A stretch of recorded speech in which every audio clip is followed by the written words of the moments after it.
Inverse functions. The objective of this video is to find inverse functions algebraically. So when given a function, we can actually do some algebra to identify what the inverse of that function is. Step 1 is to rewrite our function in terms of y. So y equals 2x plus 5. And then we want to take our x and our y and we just want to switch places, which makes sense because when we said something is an inverse of the other, the table, the x and y's switch. So now we want to solve for y. So I'm going to subtract 5 on both sides. So x minus 5 is equal to 2y. Divide by 2. So y is equal to x minus 5 over 2. This is the inverse of g of x. I would also like to write that in function notation. So my final answer will be we were talking about g. I'm going to use the -1 as an exponent to denote that that is an inverse. So g inverse is equal to x minus 5 over 2. This would be the most proper way to write your response. So we want to determine whether f has an inverse of a function. If it does, find the inverse function and state any restriction in the domain. So your first step should be to use your graphing calculator to determine if something has a function or not. Has an inverse, sorry. So you want to make sure that it has an inverse before you go ahead and try and find one. In this examples, these two have inverses.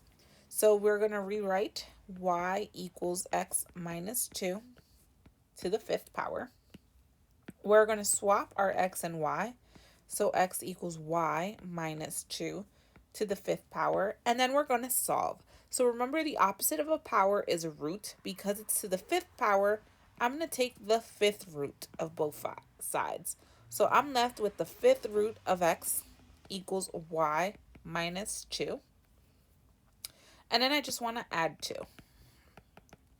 So 5th root of x plus 2 on the outside is equal to f inverse.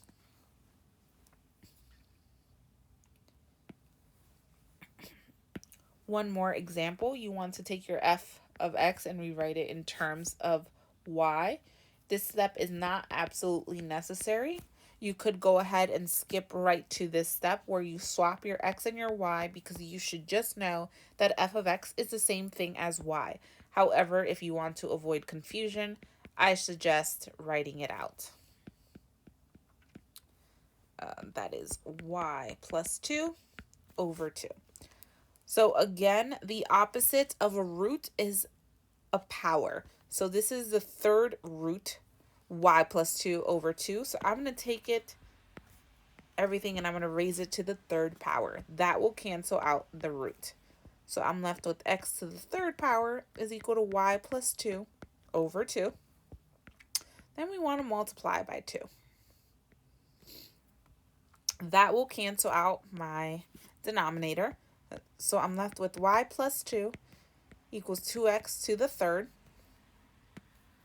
Subtract 2 on both sides. So